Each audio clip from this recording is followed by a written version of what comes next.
Hello and welcome back to No Bullshit. Today we're talking about the mental fitness of President Trump. The Don was under attack earlier this month for supposedly being mentally unstable and not fit to hold his office. This has been a common tactic for the left in attacking him ever since he started his campaign for office in 2016. They started off by saying Trump's crazy, he's erratic, or Trump doesn't have the temperament to lead. Bullshit like that. I don't think his temperament is suited for that, and I don't think his experience is. He's got great experience in doing things in business, but I'll give you a perfect example.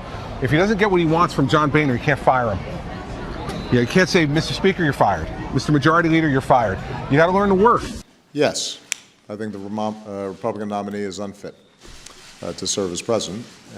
I said so last week, and he keeps on proving it. Well, it looks like things have escalated in January, and they really came to a head earlier this month with the release of the scandalous book Fire and Fury, which contained lots of bogus information, half-truths, and outright lies about the president and his administration. And the one that really came to the forefront again was questioning his mental health. This led to even more ridiculous claims and outright hysteria in the mainstream media. Now, we know that Trump's father died after having Alzheimer's for 6 years, and it runs in families. Well, we're going to talk about that because he's reportedly unraveling over this. Yeah. He's yelling at staffers. He can't stop watching all the bad press about him. Things got so bad, we even began to see congressmen and women meeting with psychiatrists, demanding Trump's mental health be put under review. Here's a clip from CNN with Representative Jamie Raskins, who, surprise, surprise, is a Democrat questioning Trump's mental health. He's speaking on how he wants to start a commission to address this issue, this quote-unquote issue. Let's check it out. Well, the 25th Amendment in Section 4 says that the vice president in the cabinet or the vice president in a body set up by Congress can determine that there's presidential incapacity for reasons physical or mental. They really couldn't get a less crazy looking guy to come out and call the president crazy? No one in Congress or the Democratic Party or CNN saw this? Seems like a bit of an oversight. We got this weird looking white guy with crazy hair and a crooked tie, and he's the one telling us the president is mentally unfit? I think it's time to look in a mirror, buddy, and probably get a haircut. And I think that concerns have been raised from the very beginning of the presidency about the cognitive state of the president, the emotional state of the president, and his ability to take care that the laws are faithfully executed, which is the principal job of the president of the United States. And so I have yet to see any legitimate indications that the president is unfit for duty. What are we even talking about here? A few tweets? Some high energy responses and speeches? Maybe a tendency to be dramatic and over the top? There's no reason to think Trump is crazy for just that. If this was the standard for questioning someone's mental health, every actor, singer, and performer ever would be in question right now. Hell, everyone on Twitter has said something crazy or gone too far one time or the other. I think what Trump's detractors are accusing him of here is a distraction, and it's just plain wrong. I doubt they all even really think he's mentally unfit. This is just petty squabbling, throwing around insults and trying to defame the man. They're going after Trump each and every way they can, and they're getting desperate. And if they really do think he's crazy, well, I don't think that's too surprising either. It really seems like these liberals and leftists believe that anyone who doesn't go along with their crazy shit is in fact the crazy ones. Kind of ironic, but nothing new here. I don't take a position on whether or not the president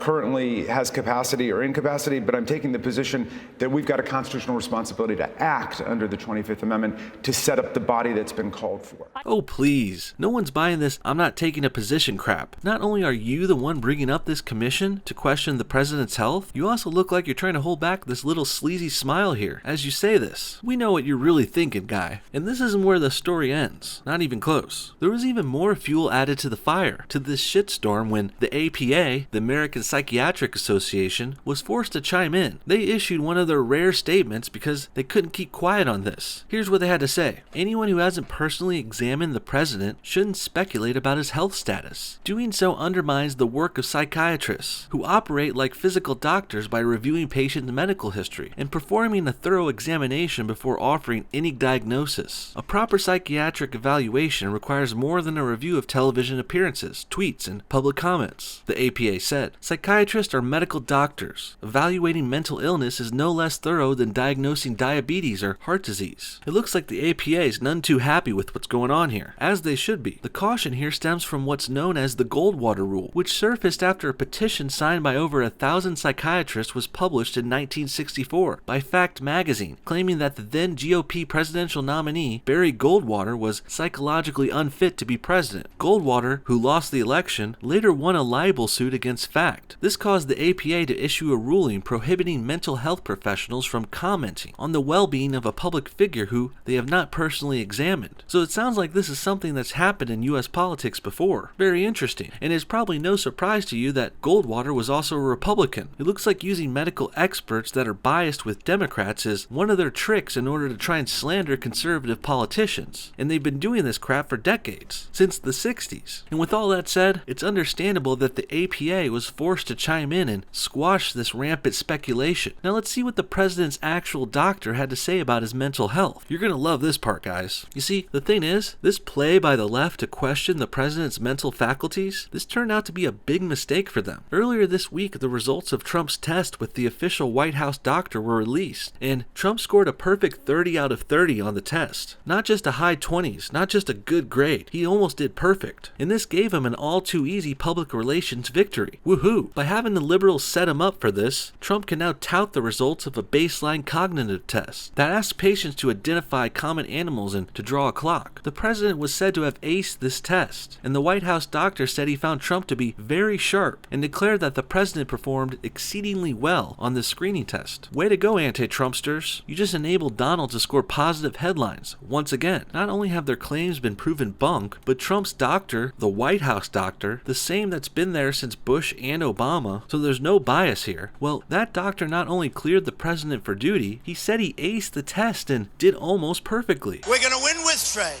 We're going to win with health. We're going to win at so many levels. We're going to win, win, win. You're going to get so tired of winning. You're going to say, Mr. President, please, we don't want to win anymore. It's too much. And I'm going to say, I'm sorry. We're going to keep winning because we're going to make America great again. I love you.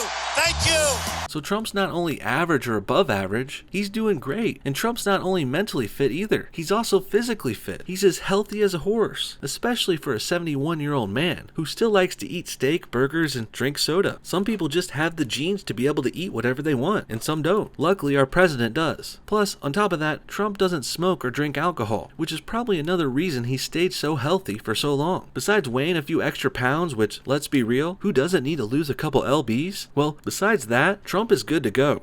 In summary, the president's overall health is excellent.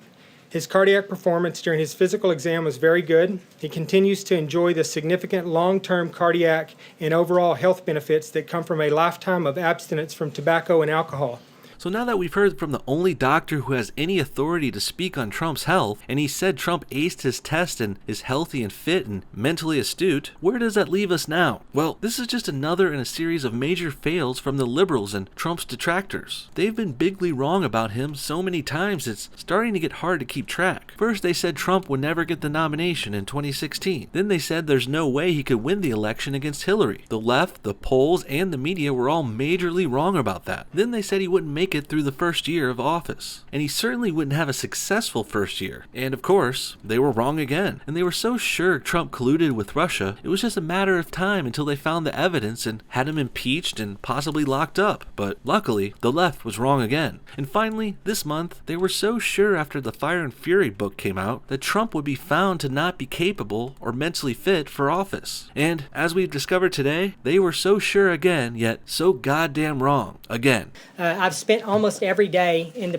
president's presence since January 2000, or last year, when he got into office. And I've seen him every day. I see him 1, 2, sometimes 3 times a day because of the location of my office. We have conversations about many things. Most don't revolve around medical issues at all. But I've got to know him pretty well. And I had absolutely no concerns about his cognitive ability or his neurological function. So in the end, Trump can't stop winning. And what's even more entertaining is the left can't stop losing. The liberal tears are out there everywhere and they taste delicious. They were wrong about his mental health, just like how they were wrong about this whole new shithole country thing being a racist comment Trump made, which is also wrong. But I think we'll have to save that for a video next week. Stay tuned for that and more coming soon on No Bullshit. If you like this video, leave a like and a comment below. Tell me what you think about Trump and these bogus accusations he's dealt with lately. I'll be watching and reading and responding when I can. Also, we're doing a live stream later today on one of my other channels. Check my Twitter at @TheNoBullshit for more updates and information about that and videos and all kinds of cool stuff. And thanks again for watching today's video. No Bullshit loves you and appreciates you. Until next time, bye-bye everybody.